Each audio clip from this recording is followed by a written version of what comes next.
ETF index mutual funds నేర్చుకుని stock మార్కెట్లో రాణించాలనుకుంటున్నారా? వెంటనే ఈ నెంబర్కి కాల్ చేయండి.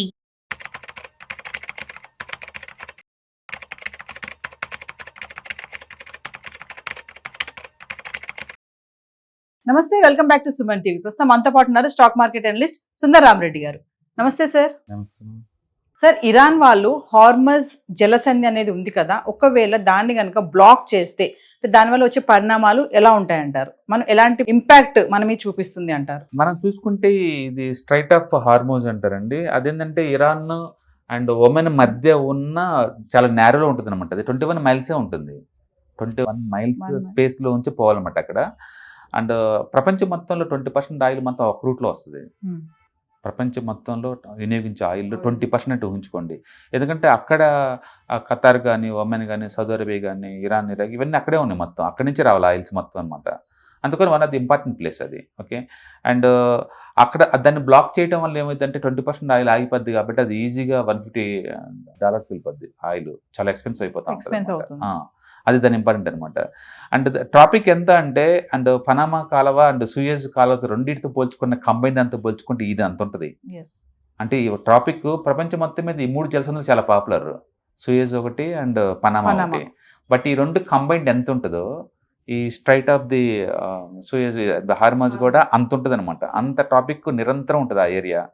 అండ్ అమెరికా వాళ్ళు కూడా నిరంతరం అక్కడ గస్తీలు కడతా ఉంటారు. గొడవలు ఏం జరగకుండా అవి చూసుకుంటూ ఉంటాం అనమాట. అందుకని నార్మల్గా ప్రపంచం మొత్తం మీద ఎక్కువ మిలిటరీ కాపలా కాసే జలసంధి కూడా ఇదే అనమాట. ఎందుకంటే ఆ ఏరియాలో ఆయిల్స్ అవన్నీ ఉన్నాయి కాబట్టి ఇలాంటి వాటిని సిగ్నిఫికెంట్ ఉన్న వాటిని అండ్ నిజంగా వీళ్ళు క్లోజ్ చేస్తారా ఇరాన్ వాళ్ళు అంటే చెప్పడం కష్టమే. వాళ్ళు బెదిరిస్తుంటారు తప్ప. అంటే ఇరాన్ వాళ్ళు బెదిరియటం అనేది ఇప్పుడు కొత్త ఏం కాదండి. ఎవ్రీ 2-3 ఇయర్స్కి ఒకసారి బెదిరితూనే ఉంటారు. మేము దాన్ని క్లోజ్ చేస్తాం, మేము దాన్ని క్లోజ్ చేస్తామని. వాళ్ళు ఒక్కళ్ళే క్లోజ్ చేయటం ఈ వైపున ఒమెన్ వాళ్ళు ఒప్పుకోవాలి కదా.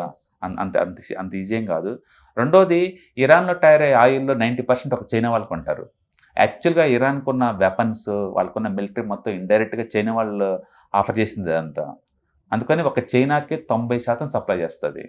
అలాంటిది చైనా వాళ్ళు అంత ఈజీగా దానికి అలో చేయరనమాట. అందుకని బెదిరియటమే తప్ప నిజానికి ఏమవుదు. అంటే మోరెవర్ వార్ ఆగిపోయిందండి. ఇప్పుడు ఈరోజు క్రూడ్ ఆల్రెడీ 6% డౌన్ అయింది. దాని మీనింగ్ ఏంటంటే వార్ ఆగిపోయినట్లు లెక్క అనమాట. వార్ ఆగిపోయినట్టే. వారు ఉంటే మీరు ఎప్పుడైనా ఏదైనా వార్ ఎక్స్పాండ్ అవుతుందని మీకు అనిపించింది అనుకోండి, ఒకటి విఏఎక్స్ పెరుగుతూ ఉంటుంది. ఇండియా వాలటిలిటీ ఇండెక్స్ అంటాం, అది పెరుగుతూ ఉంటుంది. అది పెరుగుతుంది అంటే అన్సర్టనిటీ ఎక్కువ అవుతున్నట్టు లెక్క, మార్కెట్లో వాలటిలిటీ ఎక్కువ అవుతున్నట్టు లెక్క అనమాట. పోర్టబుల్ హెడ్జింగ్ కోసం పుట్స్ ఎక్కువ మంది కొంటున్నారని అర్థం. విఎక్స్ పెరుగుతుందంటే. రెండోది, గోల్డ్ పెరుగుతూ ఉంటుంది. ప్రపంచంలో ఏ మూల ఎక్కడ అన్సర్టనిటీ ఉన్నా ఫస్ట్ ఎఫెక్ట్ అయ్యేది గోల్డ్ పెరుగుతూ ఉంటుంది. అండ్ మూడోది, క్రూడ్ ఆయిల్. ఫస్ట్ మేజర్ ఈ యుద్ధం వల్ల ఎక్కువ కమోడిటీ ఎఫెక్ట్ అయ్యేది ఏంటంటే క్రూడ్ ఆయిల్. ఎందుకంటే అక్కడే మ్యానుఫ్యాక్చరింగ్ అక్కడి నుంచి బయటకు రావాలి కాబట్టి క్రూడ్ బాగా ఎఫెక్ట్ అవుద్ది. క్రూడ్ ప్రపంచ సప్లైలో 20% ఒక్కటి అక్కడే తయారవుతుంది కాబట్టి దాని ఎఫెక్ట్ అవుద్ది. ఈ 3 డౌన్ అయినాయి ఈరోజు. గోల్డ్ 1.5% డౌన్ అయింది, అండ్ విఏఎక్స్ 3% డౌన్ అయింది, అండ్ క్రూడ్ ఆయిల్ 5% డౌన్ అయింది. ఇంకా చెప్పాలంటే యుద్ధం బీనైనప్పుడు క్రూడ్ ఆయిల్ ఎక్కడ ఉందో ఇవాళ అక్కడే ఉంది, తిరిగి మరి అక్కడికే వచ్చేసింది. కాబట్టి వార్ అయిపోయినట్టే అందులో డెఫినెట్గా. అందుకని నిజానికి యుద్ధం అయిపోయిందా లేదని వాళ్ళు కన్ఫర్మ్ చేస్తున్న పని లేదు. మార్కెట్ ఆల్రెడీ కన్ఫర్మ్ చేస్తున్నట్టు లెక్క.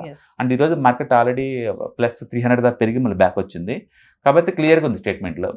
మార్కెట్ రియాక్షన్ ప్రకారం అయితే యుద్ధం అయిపోయినట్టే.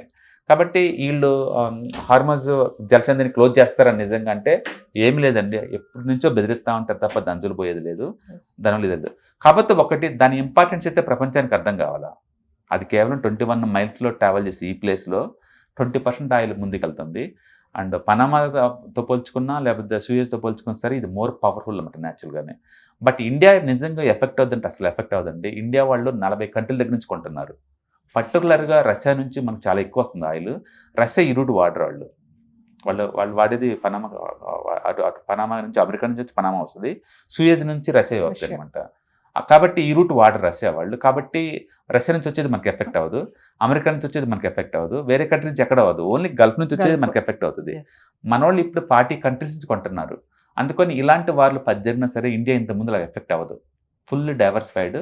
కాబట్టి ఇండియాకి వచ్చిన నష్టం ఏం లేదండి. కాకపోతే ఒకటి, సప్లై సైడ్ నెట్వర్క్ డిస్టర్బెన్స్ ఇచ్చినప్పుడల్లా ఆయిల్ స్పైక్ అవుద్ది. ఆయిల్ స్పైక్ అవటం వల్ల ఏంటంటే టెంపరీగా ఆర్టిఫిషియల్ రేట్లు బాగా పెరుగుతాయి. ఇండియా లాంటి 85% ఇంపోర్ట్ చేసుకునే కంట్రీలో అది ఎఫెక్ట్ ఎక్కువ అవుతారు అనమాట. అందుకని రేటు పెరిగి ఎఫెక్ట్ అవటమే తప్ప కమోడిటీ స్కేర్సిటీ వచ్చేది ఎఫెక్ట్ అవ్వట్లా. టెంపరీగా మాత్రం రేట్ పెరిగి ఎఫెక్ట్ అవుతారు అంతే. Thank you sir. Hi, markets చాలా వాలటిలిటీ ఉన్నాయని భయపడుతున్నారా? మార్కెట్ ఆల్ టైమ్ హైలో ఉందని దూరంగా ఉండాలనుకుంటున్నారా? ఏది రైట్ టైం మార్కెట్లో ఎంటర్ అవడానికి, ఏది బెస్ట్ టైం మార్కెట్లోంచి బయటకు పోవడానికి తెలుసుకోవాలనుకుంటున్నారా? మార్కెట్లో mutual funds, ETFs, index funds ద్వారా మనీ మేక్ చేద్దాం అనుకున్నారా?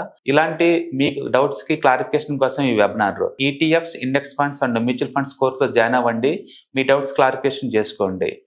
Every month Saturday, Sunday and Monday conduct చేసే ఈ కోర్సులో మీకు ఈటీఎఫ్స్ అంటే ఏంటి, ఇండెక్స్ ఫండ్స్ అంటే ఏంటి, మ్యూచువల్ ఫండ్స్ అంటే ఏంటి, different type of ETFs, index funds, mutual funds అంటే ఏంటి, ఇందులో ఇన్వెస్ట్ చేయడం ద్వారా లాంగ్ టర్మ్ లో వెల్త్ ఎలా క్రియేట్ చేసుకోవాలా, షార్ట్ టర్మ్ లో ఎలా వెల్త్ క్రియేట్ చేసుకోవాలా, ఎనీబడి కెన్ ట్రేడ్ ప్రోగ్రామ్ ఎలా పార్టిసిపేట్ చేయాలా, ఇలాంటి అన్నిటికీ మీకు ఆన్సర్ దొరుకుతుంది. కాబట్టి మీకు ఎవరికన్నా ఇలాంటి వాటిలో వెల్త్ క్రియేట్ చేయాలని కనుక ఇంట్రెస్ట్ కనుక ఉంటే కింద స్క్రోల్ అవుతున్న నెంబర్ కి కాల్ చేయడం ద్వారా మీ సీట్ ని బుక్ చేసుకోండి. Thank you.